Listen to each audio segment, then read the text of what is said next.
Okay, so if you enjoyed art and you got a decent grade at GCSE, then the final verdict is yes.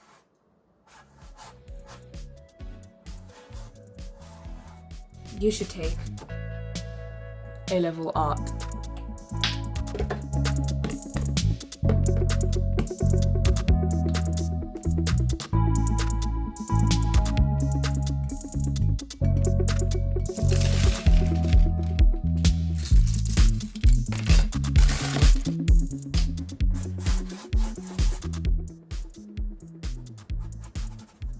Because today I'll be doing a video on whether or not I recommend taking A-level art, and we're going to start off with some background. In the intro I did say that it was 100% a yes, but obviously that is not how it was right from the start. So I'm just going to be going through my opinions, my experience, pros and cons, and what you should do about A-level art. So, some background. I took GCSE art, and whilst I was doing that, I enjoyed that. But I was honestly not thinking about taking it at all for A-level. I was actually initially planning on just taking maths and science subjects. But then after I got my results, I thought about it, and art was one of the subjects I actually enjoyed and I got a good grade in. So then I decided to take art because of that. And I was thinking, because I wasn't sure, and then I was thinking, actually, I have nothing to lose, because even if I don't like it, I can always just switch subject to something else afterwards if it was really, really, really bad. But then I ended up staying on, which probably tells you that it wasn't that bad. So, the next we'll talk about is the transition from GCSE to A-level. It wasn't anything crazy, it was quite similar to what we were doing at GCSEs. We just had to start off by experimenting. We were more guided at the beginning, obviously, because we were just starting out. So then our school had a set schedule, and we had to do every lesson, and our home learning and everything was planned. And it's probably different at different schools, but that's just how it was for us. So the transition is nothing to be scared of, because it's quite similar to GCSE art. And over here, I'm just making an abstract painting for my wall. This is not really directly related to the A-level art thing. AS art, I'm going to be honest and say that year 12 was not my best year at all with regards to focusing and making sure that I was on top of all my work and that kind of thing. And actually I do tend to be like that, because I won't work at all when I should be working, and then I'll, like, right at the end, I'll be having a panic attack about working, and then I'll kind of sort things out afterwards, which I do not recommend. Inconsistency is never a good thing. So anyway, the start was fine and I quite liked it. But then things got a bit complicated, like about 4 months in, because I think I lost direction with my work because everything was so scripted.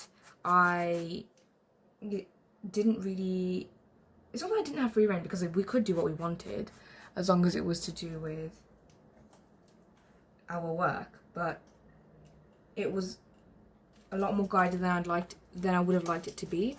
And then I was just kind of all over the place, and I didn't really know what I was doing. And then I started hating art, which obviously is not a nice thing, and I would just find lessons a drag, and I wasn't doing any art at home, which probably worsened the problem. And I found that it was my worst subject out of the 3. And just before I say what happens next, I will point out that I am very unpredictable when it comes to my decisions. Like, I'm not indecisive per se.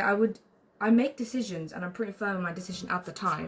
But the problem is, if you ask me that same question like a week later, I'll have a completely different answer, and I'll also be firm in that answer too. That's my main problem in life. So what happened was, I decided that because of all these problems and nothing was going smoothly, I would just drop art and change to chemistry. But the problem was, it was 4 months in, so I wouldn't have been able to do that anyway. But I was convinced. I was like, no, I'm not going to do art. Like, I absolutely hate it. There is nothing good in it for me. Yeah, so I made the decision, and I was like, okay, I am going to change to art. I mean, I'm going to change from art to chemistry, and absolutely nothing is going to change my mind. So then I told my teachers, obviously they weren't happy about it. They were like, are you sure you want to do this, blah, blah. And then I had meetings with my head of year and everything, and in the end, I wasn't allowed to drop it. And at the time, I was really annoyed because I was just like, I don't want to do art. I don't want to continue it. But thinking back, it was probably the best decision that was made for me during sixth form. And I honestly don't regret it one little bit. I'm really glad that I wasn't able to drop out, because by the end, like, as I'll explain later, I found my passion again for it, which is therefore a win for me. And that pretty much sums up my AS art, because after that 4-month itch, I pretty much got on well with art. It was fun. And then the rest of the year went pretty smoothly. So fast forward to second year, we had no final exams, so everything was 100% coursework. Am I filming? Yes, I am, okay. And we just had to submit what we'd done throughout the 2 years. It was a 15-hour exam at the end. But by the end of second year, I was spending most of my time in the art room, most of my frees, I mean. And yeah, I found my passion again, and actually at the end I was quite sad to think that I wouldn't be continuing, because I wasn't continuing it if I go uni. And that pretty much sums up my whole art experience. It was a bit of an emotional roller coaster, especially the first year.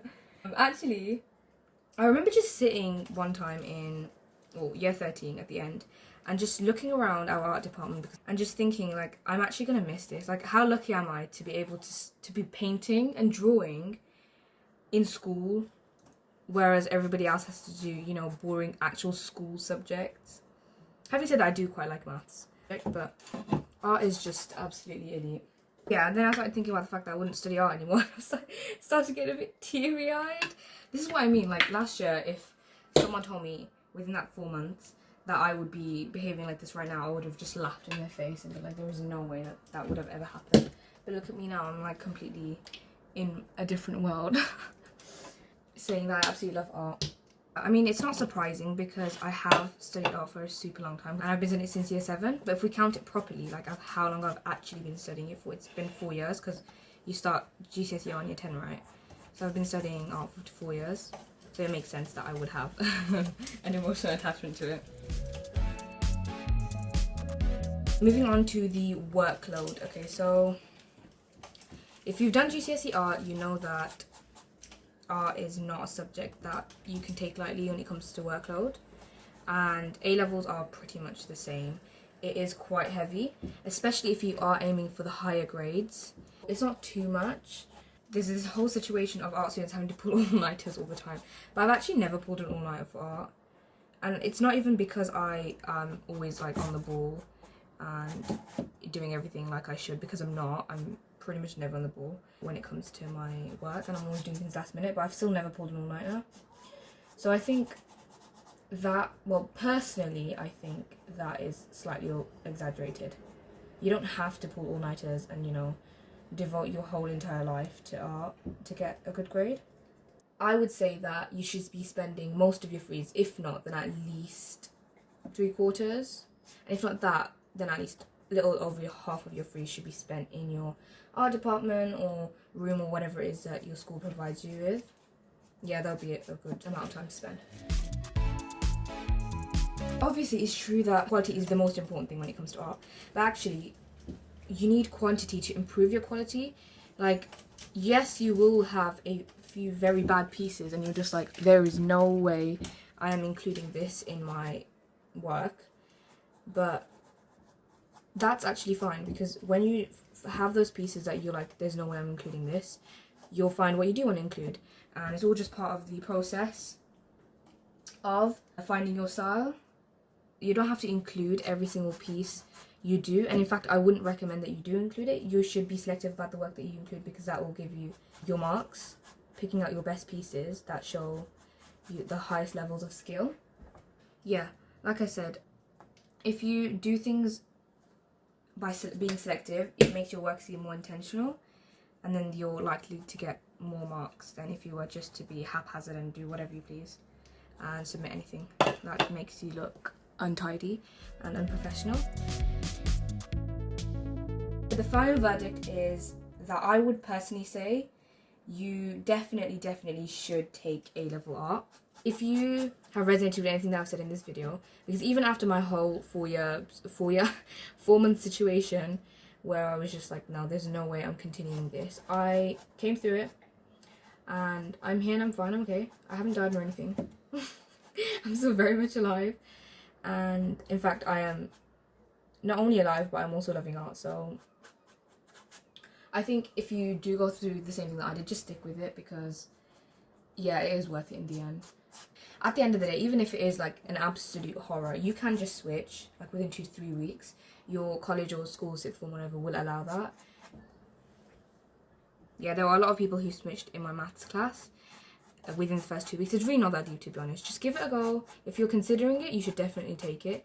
But if you're like still unsure, you should still give it a go. And if you really dislike it, you can always change. And that pretty much ends this video. If you liked the video, please give it a like and subscribe. And if you're interested in similar content, I have made my GCSE sketchbook tours. And I'll try and put those up on the screen. And if I fail, then I'll put them in the description box. Thanks for watching the video, I guess. Actually, I want to say thanks for tuning in. Thanks for tuning in just sounds weirdly better. I feel like I'm on a radio show. Okay, anyway. Thanks for watching. Thanks for tuning in. And hopefully I'll see you in my next video too. Bye-bye. Okay, and then I'm just going to finish off my painting for anybody who wants to see it. I'll put it in a time lapse.